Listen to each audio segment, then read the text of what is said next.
हरे कृष्णा।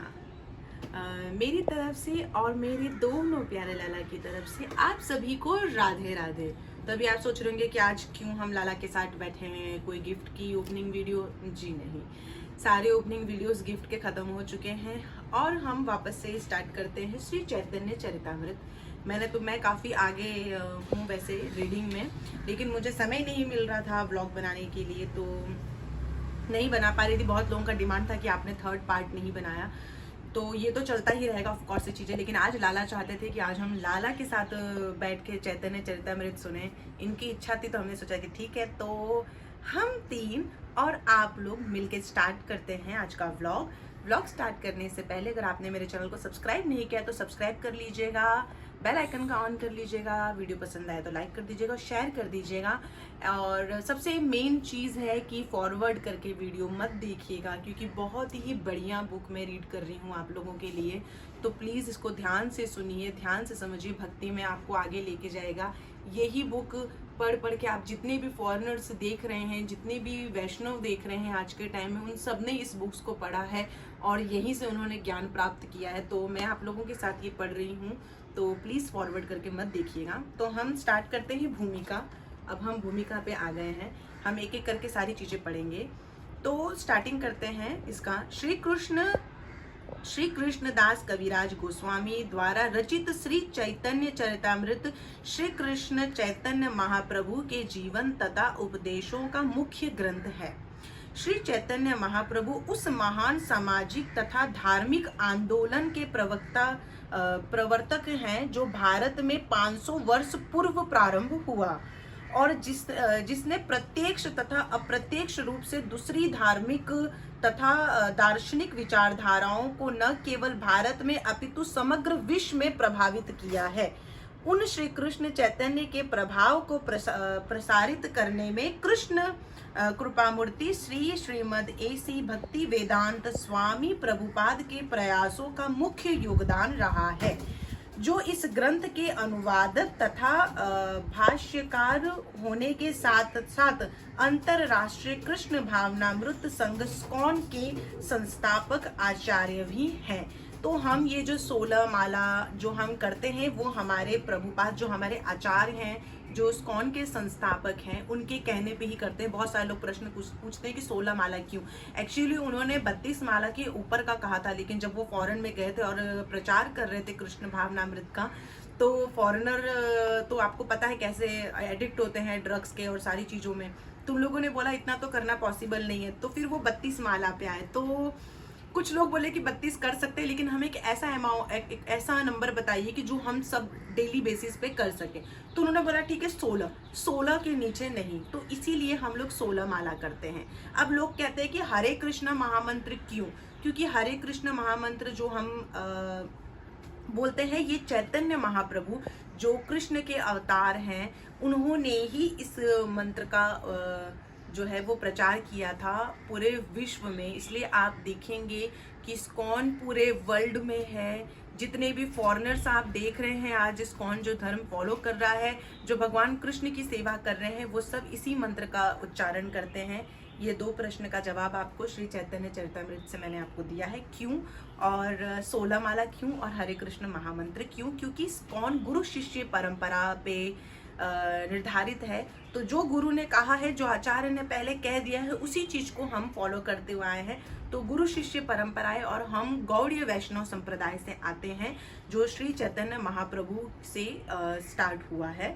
तो मैं भी ये फर्स्ट टाइम ही रीड कर रही हूँ, लेकिन मैं आप लोगों के साथ शेयर करती रहूंगी और ये मैं प्रॉमिस करती हूँ कि रोज एक वीडियो जरूर मैं इसका डालूंगी, ताकि आप लोगों का लिंक न टूटे। इसलिए स्टार्ट करते हैं। श्री चैतन्य महाप्रभु को अतीव ऐतिहासिक महत्व का पुरुष माना जाता है, किंतु ऐतिहासिक विश्लेषण की हमारी पारंपरिक विधि जो व्यक्ति को उसके समय के उपज के रूप में देखती है, यहाँ पर विफल हो जाती है। क्योंकि श्री कृष्ण चैतन्य ऐसे पुरुष हैं जो ऐतिहासिक व्यवस्था के सीमित क्षेत्र से परे हैं। जिस समय पश्चिम में मानव भौतिक ब्रह्मांड की संरचना का अध्ययन करने तथा नवीन सागरों और महाद्वीपों की खोज में समुद्री यात्राएं करने में अपनी अनुसंधानात्मक शक्ति लगा रहा था, तभी पूर्व में श्री कृष्ण चैतन्य ऐसी क्रांति का परिवर्तन एवं कुशल नेतृत्व कर रहे थे जो मनुष्य के आध्यात्मिक स्वभाव की सर्वोच्च विज्ञान सम्मत ज्ञान की दिशा में निर्दिष्ट था। श्री कृष्ण चैतन्य की जीवन चरित्र के मुख्य ऐतिहासिक स्रोत मुरारी गुप्त तथा स्वरूप दामोदर गोस्वामी द्वारा लिखे गए कर्चा हैं। मुरारी गुप्त मतलब श्री चैतन्य महाप्रभु के बारे में बहुत सारे लोगों ने, गुरुओं ने बहुत सारे ग्रंथ लिखे हैं, लेकिन कृष्णदास गोस्वामी द्वारा जो ये लिखा गया है, कविराज कृष्णदास कविराज गोस्वामी द्वारा जो ये चरितामृत लिखा गया है, ये वर्ल्ड में सबसे ज़्यादा फेमस है। इसके शायद 9 बुक्स हैं, लेकिन अभी मैं 2 ही बुक लेके आई हूँ, बाकी सब अहमदाबाद में है। तो मुरारी गुप्त एक वैद्य तथा श्री कृष्ण चैतन्य के अंतरंग पार्षद थे, मतलब शिष्य थे, जिन्होंने श्री चैतन्य महाप्रभु के संन्यास ग्रहण करने तक के प्रारंभिक 24 वर्षों के विषय में विस्तृत टिप्पणियां लिखी। श्री चैतन्य महाप्रभु ने 48 वर्षों के जीवन की शेष घटनाएं श्री चैतन्य महाप्रभु के अन्य अंतरंगा पार्षद स्वरूप दामोदर गोस्वामी के कर्चा में अंकित है। ये सब इनके शिष्य थे, तो जो इनके साथ हमारे महाप्रभु के साथ रहे हैं, तो इनके जीवन के बारे में लिखना चाहते थे, लेकिन कहा जाता है ना कि आपके पास शब्द कम बढ़ जाते हैं। तो ऐसे बहुत सारे इनके शिष्य हैं जिन्होंने बहुत सारी बुक्स हमारे महाप्रभु के ऊपर लिखी है। तो श्री चैतन्य चरितामृत के 3 खंड हैं जिन्हें लीला कहा जाता है, आदि लीला, मध्य लीला तथा अनंत्य लीला। मुरारी गुप्त का कर्चा की आदि लीला का आधार और स्वरूप दामोदर का कर्चा मध्य तथा अंत्य लीलाओं के लिए विस्तृत विवरण प्रदान करता है। आदि लीला के 17 अध्यायों में से प्रथम 12 अध्याय संपूर्ण ग्रंथ की प्रस्तावना स्वरूप है। वैदिक शास्त्र प्रमाणों द्वारा कृष्णदास कविराज यह स्थापित करते हैं कि श्री चैतन्य महाप्रभु कलयुग जो 5000 वर्ष पूर्व प्रारंभ हुआ और जो भौतिकता दंभ तथा कलह का प्रतीक है। ये तो हम देख ही रहे हैं कि कलयुग में क्या क्या चीजें हो रही हैं, मुझे आपको बताने की जरूरत नहीं है। जो भौतिकता जो 5000 श्री चैतन्य महाप्रभु कलयुग के लिए कृष्ण के अवतार हैं। उनका कहना है कि हमारे जो चैतन्य महाप्रभु हैं वो कृष्ण के अवतार ही हैं, जो कि हमारे पास आए हैं भक्त का रूप लिया था उन्होंने, लेकिन हमारे लिए तो ऑफ कोर्स वो गुरु ही हैं, जिन्होंने इतनी बड़ी मुहिम चला दी कि आज आप पूरे विश्व में देखेंगे कि सिर्फ उन्हीं का ही मंत्र का जाप किया जाता है। और ये बहुत सारे जगहों पे प्रमाणित किया गया है कि चैतन्य महाप्रभु स्वयं श्री कृष्ण के अवतार हैं। लेखक ये भी प्रमाणित करते हैं कि श्री चैतन्य महाप्रभु भगवान कृष्ण से अभिन्न है और अधम युग के पतितात्माओं को महामंत्र के संकीर्तन का प्रचार करके शुद्ध भगवत प्रेम उदारता पूर्ण वितरित करने के लिए अवतारित होते हैं। हरे कृष्ण महामंत्र जो कि है, आपने सुना होगा कि इसी का प्रचार करने के लिए ही वो इस पृथ्वी पर उन्होंने अवतार लिया है। तो बहुत सारे लोगों को कंफ्यूजन हमेशा से रहा है इस चीज को लेके कि क्यों लोग कहते हैं कि ये कृष्ण के अवतार हैं, या सब लोगों को कंफ्यूजन है क्योंकि हमारा संप्रदाय अलग है, गौड़ीय वैष्णव संप्रदाय। बहुत सारे संप्रदाय आपको हमारे हिंदुस्तान में मिलेंगे, सबकी अलग अलग कहानियां होती हैं। तो बहुत लोगों को ग्रंथ नहीं पता है तो वो एक्सेप्ट नहीं कर पाते हैं। उनको ऐसा लगता है कि जो 8 या 7-8 जो अवतार भगवान ने लिए हैं बस उतने ही अवतार हैं, ऐसा नहीं है। वो अलग अलग लीलाएं करते हैं और हमें नहीं पता कि अपने लीलाओं से वो कौन सा अवतार लेके कब क्या कर दे हमारे लिए, वो हमें नहीं पता। तो यही उन्होंने बताया है। तो अब उन्होंने हमें एक बहुत अच्छा महामंत्र दे दिया है जिसका उच्चारण हमें करना है, जो हमें इस भौतिक जगत में कलयुग के समय में हमें बचा के रख सकता है। प्रचार करके शुद्ध भगवत प्रेम उदारता पूर्वक वितरित करने के लिए अवतरित होते हैं। यह संकीर्तन महामंत्र का बृहद सार्वजनिक कीर्तन है। इसके उपरांत कृष्णदास कविराज ने इस ग्रंथ के 12वें अध्याय में इस जगत में श्री चैतन्य महाप्रभु के आविर्भाव का गृह प्रयोजन, उनके सह अवतारों का, प्रमुख भक्तों का वर्णन किया है, जो उनकी शिक्षाओं का सार रूप में प्रस्तुत की है। आदि लीला के शेष अध्यायों में लेखक ने श्री चैतन्य महाप्रभु के दिव्य जन्म तथा संन्यास ग्रहण करने तक के जीवन का संक्षिप्त विवरण किया है। इसमें अनेक बचपन के चमत्कारों, अध्ययन, विवाह तथा प्रारंभिक दार्शनिक शास्त्रार्थों के साथ साथ उनके व्यापक संकीर्तन आंदोलन के संगठन तथा मुस्लिम सरकार द्वारा दमन के विरुद्ध उनके कानून अवज्ञा आंदोलन का वर्णन किया गया है, कि उन्होंने कैसे अपने शिष्यों के साथ इस संकीर्तन हरे कृष्ण महामंत्र को कैसे पूरे विश्व में फैलाया, उस समय जबकि मुगल का शासन चल रहा था। मुगल शासन में कैसे हमारे महाप्रभु ने इस मंत्र का प्रचार किया है, कितने कठिनाइयों के साथ, और इसके अंदर उनके विवाह से लेके बालपन की, बचपन की जो भी उनकी लीलाएं थी, वो सारी चीजें इसमें बताई गई हैं। तीनों लीलाओं में सबसे लंबी मध्य लीला की विषय वस्तु श्री चैतन्य महाप्रभु द्वारा एक सन्यासी, शिक्षक, दार्शनिक तथा गुरु एवं योगी के रूप में सारे भारत की विस्तृत एवं घटनापूर्ण यात्राओं के विशद वर्णन है। सबसे बड़ा मध्य लीला है। 6 वर्षों की इस अवधि में श्री चैतन्य महाप्रभु अपने प्रमुख शिष्यों को शिक्षाएं देते हैं।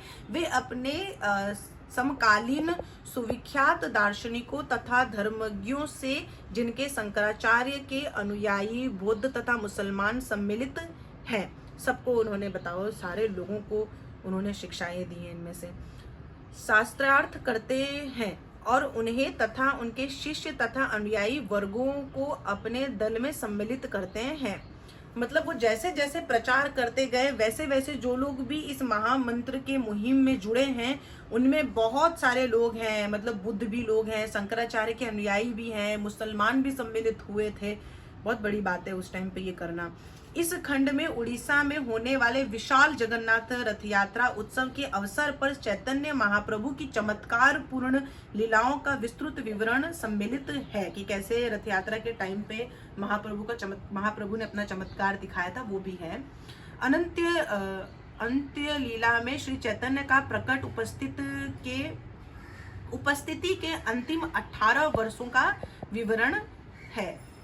श्री चैतन्य पर, हाँ ठीक है, जिसे उन्होंने जगन्नाथपुरी के सुप्रसिद्ध जगन्नाथ मंदिर के निकट लगभग एकांत में बिताए हैं। इन अंतिम वर्षों में श्री कृष्ण चैतन्य भाव समाधि में गहरे उतरते गए, जो समस्त पूर्वी अथवा पाश्चात्य धार्मिक तथा साहित्यिक इतिहास में अद्वितीय है। उनके नित्य संगी स्वरूप दामोदर गोस्वामी द्वारा दिए गए प्रत्यक्षदर्शी विवरण, जिसने श्री चैतन्य की साक्षात तथा नित्य वर्तमान धार्मिक परमानंद की अवस्था प्रकट होती है। आधुनिक मनोविज्ञानियों तथा प्रत्यक्षवादियों के धार्मिक अनुभवों की अनुसंधानात्मक तथा विवरणात्मक क्षमताओं को स्पष्ट रूप से चुनौती देने वाली है। तो अभी हम यहाँ तक ही पढ़ते हैं।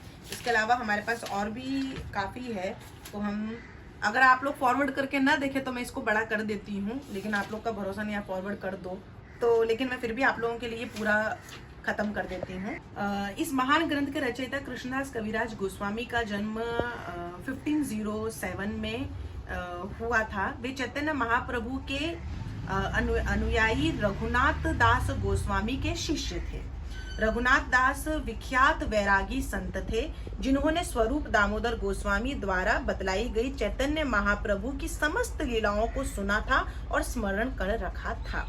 श्री चैतन्य महाप्रभु तथा स्वरूप दामोदर के निधन के बाद रघुनाथ दास ने अपने इन आराध्यों के विरह वेदना सहन न कर सकने के कारण गोवर्धन पर्वत से कूदकर आत्महत्या करने के उद्देश्य से वृंदावन की यात्रा की। किंतु वृंदावन में उनकी भेंट चैतन्य महाप्रभु के दो सर्वाधिक अंतरंग शिष्यों रूप गोस्वामी तथा सनातन गोस्वामी से हुई, जिन्होंने उनसे आत्महत्या की योजना का परित्याग करने तथा श्री चैतन्य महाप्रभु के अंतिम जीवन की प्रेरक घटनाओं को प्रकट करने के लिए प्रेरित किया। मतलब उन्होंने ही बोला था कि बोलता ना कि इंसान दुखी हो जाता है ना कि मेरे इतने करीबी लोगों की मृत्यु हो गई, अब जीने का क्या मतलब। तो उन्होंने अगर उन्होंने ये प्रेरित नहीं किया होता अगर कृष्णदास गोस्वामी जी को, तो आज हमारे पास ये बुक नहीं होती पढ़ने के लिए। तो उस समय कृष्णदास कविराज गोस्वामी भी वृंदावन में रह रहे थे, जिन्हें रघुनाथ दास गोस्वामी ने श्री चैतन्य के दिव्य जीवन का पूर्ण विवरण प्रदान किया। उस समय तक श्री कृष्ण चैतन्य के जीवन पर अनेक विद्वान तथा भक्तों द्वारा कई तरह की ग्रंथें लिखी गई, मतलब लिख दिए गए थे और बहुत सारी ग्रंथ आ चुकी थी। इनमें मुरारी गुप्त कृत श्री चैतन्य चरित, लोचन दास ठाकुर द्वारा चैतन्य मंगल तथा वृंदावन दास कृत चैतन्य भागवत सम्मिलित हैं। ये इससे पहले भी ये 3 बुक आ चुकी है, जिनमें से चैतन्य भागवत के लेखक वृंदावन दास ठाकुर को उस समय श्री चैतन्य के जीवन के विशेषज्ञ माने जाते थे। जब वृंदावन दास इस महत्वपूर्ण ग्रंथ की रचना कर रहे थे, तब उन्होंने इस भय से श्री चैतन्य के जीवन की अनेक घटनाओं को विशेषतया परवरित घटनाओं को सम्मिलित नहीं किया था। मतलब बहुत सारी ऐसी घटनाएं थी जिनके बारे में इन्होंने नहीं लिखा था, क्योंकि इससे ग्रंथ का आकार बढ़ जाएगा। इस अंतिम लीलाओं को सुनने की इच्छुक वृंदावन के भक्तों ने कृष्णदास कविराज गोस्वामी से, जिन्हें वह महान संत और विद्वान के रूप में सम्मान देते थे, यह अनुरोध किया कि इस घटनाओं का विस्तार से वर्णन करने वाले ग्रंथ की रचना करें।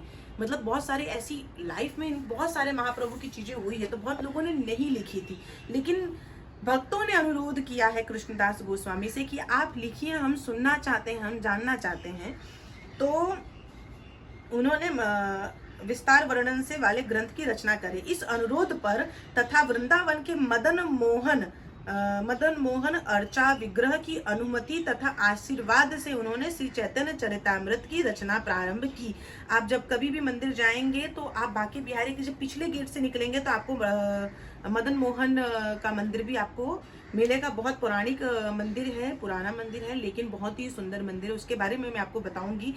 पहले आप ये सारे जितने भी गोस्वामी का नाम ले रहे हो, इन गोस्वामी का नाम आप एक बार लिख लीजिएगा अच्छे तरीके से, क्योंकि वृंदावन में जितने भी मंदिर है, जितनी भी वहाँ पे लीलाएं हुई हैं, वो सब ये सारे गोस्वामी द्वारा ही हैं। तो आपको आगे चल के जब मैं वो सब कहानियां बताऊंगी तो आपको इजी रहेगा याद रखने में। जिसे चैतन्य महाप्रभु के गहन दर्शन तथा शिक्षाओं के सम्यक प्रस्तुतिकरण एवं जीवन चरित्र विषयक श्रेष्ठता के कारण श्री चैतन्य महाप्रभु के जीवन तथा गुण शिक्षा के सबसे महत्वपूर्ण ग्रंथ के रूप में आज सारे विश्व में मान्यता दी जा रही है, वो है ये बुक।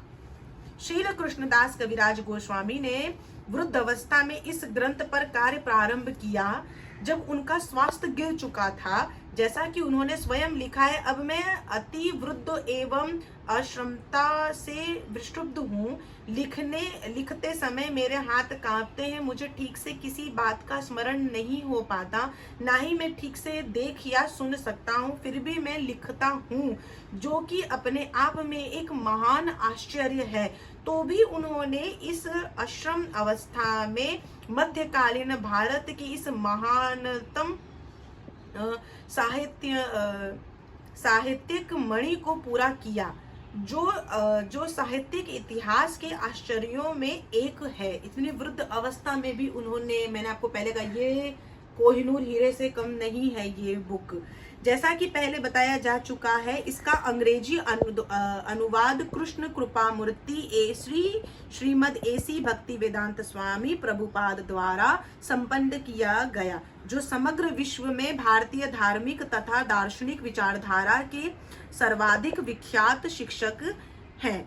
मतलब प्रभुपाद जी की वजह से ही आज हमें इस्कॉन मिला है। भगवान कृष्ण की बहुत असीम कृपा हमारे प्रभुपाद जी के ऊपर है। मैं प्रभुपाद जी के बारे में भी आपको जरूर बताऊंगी, लेकिन हम पहले ये फिनिश कर लेते हैं। श्रील प्रभुपाद का भाष्य 2 बंगला भाषाओं पर आधारित है। एक तो उनके गुरु महान वैदिक विद्वान उपदेशक और संत श्रील भक्ति सिद्धांत सरस्वती ठाकुर, जो प्रभुपाद जी के गुरु हैं, जिन्होंने भविष्यवाणी की थी कि एक समय ऐसा आएगा जब श्री चैतन्य चरितामृत पढ़ने के लिए विश्व भर के लोग बांग्ला सीखेंगे, क्योंकि बांग्ला में ही पहले लिखा गया था।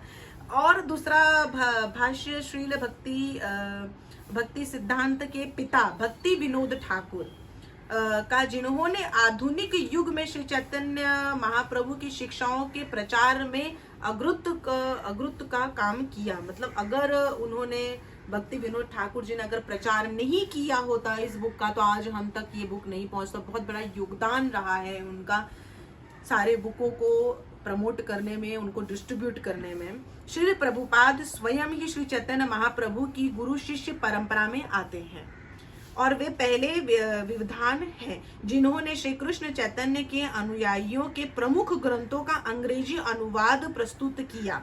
उनकी बंगला तथा संस्कृत में विविधता और श्री कृष्ण चैतन्य के उपदेशों से उनका अंतरंग परिचय ऐसा उपयुक्त मेल है जो उन्हें इस महत्वपूर्ण काव्य ग्रंथ को अंग्रेजी भाषी संसार के समक्ष प्रस्तुत करने के लिए सर्वाधिक योग्य बनाता है। जहाँ ड्रग्स हो रहे थे, सब पता नहीं क्या क्या चीजें फॉरेन में होती थी, वहाँ जाके इस बुक को इंग्लिश में डिस्ट्रीब्यूट करना और पूरे विश्व में प्रचार करना बहुत बड़ी बात होती है। जब तक कृष्ण की कृपा न हो ये संभव नहीं हो सकता। वे जिस सहजता तथा स्पष्टता से कठिन दार्शनिकों विचारों की स्थापना करते हैं, वह भारत की धार्मिक परंपरा से पूर्णतया अपरिचित पाठक को भी इन गहन तथा स्मरणीय ग्रंथ को समझने तथा उनकी प्रशंसा करने के लिए समर्थ बनाता है। तात्पर्य समेत संपूर्ण मूल पाठ को 9 चरित्र खंडों में भक्ति वेदांत बुक ट्रस्ट द्वारा प्रस्तुत किया गया है। इसके टोटल 9 बुक है, जैसे कि मैंने आपको पहले भी कहा है, जो समकालीन मनुष्य के बौद्धिक, सांस्कृतिक तथा आध्यात्मिक जीवन में प्रमुख महत्वपूर्ण योगदान का प्रतिनिधित्व करता है। श्रील प्रभुपाद के द्वारा रचित श्री चैतन्य चरितामृत का हिंदी अनुवाद उनके शताब्दी उत्सव के अवसर पर प्रकाशित किया जा रहा है, जो भारत के भक्तों के लिए उपयोगी सिद्ध होगा और ऑफ कोर्स हो रहा है। तो ये हमने एक पूरा भूमिका जो है कृष्णदास कविराज के बारे में, चैतन्य महाप्रभु के बारे में, ये हमने आज पूरा किया है। मैंने बिल्कुल ब्रेक नहीं दिया है क्योंकि ये फिर आपका लिंक टूट जाएगा समझने में। तो आपको कैसा लगा ये व्लॉग ज़रूर मुझे बताइएगा कमेंट में, और अगर आपको पसंद आ रहा है तो प्लीज़ इसे शेयर कीजिएगा ताकि बाकी लोग भी और इसे पढ़ सकें और समझ सकें। व्लॉग अच्छा लगे तो चैनल को सब्सक्राइब करना मत भूलिएगा, लाइक कर दीजिएगा, शेयर कर दीजिएगा। हरि बोल, जय श्री राधे।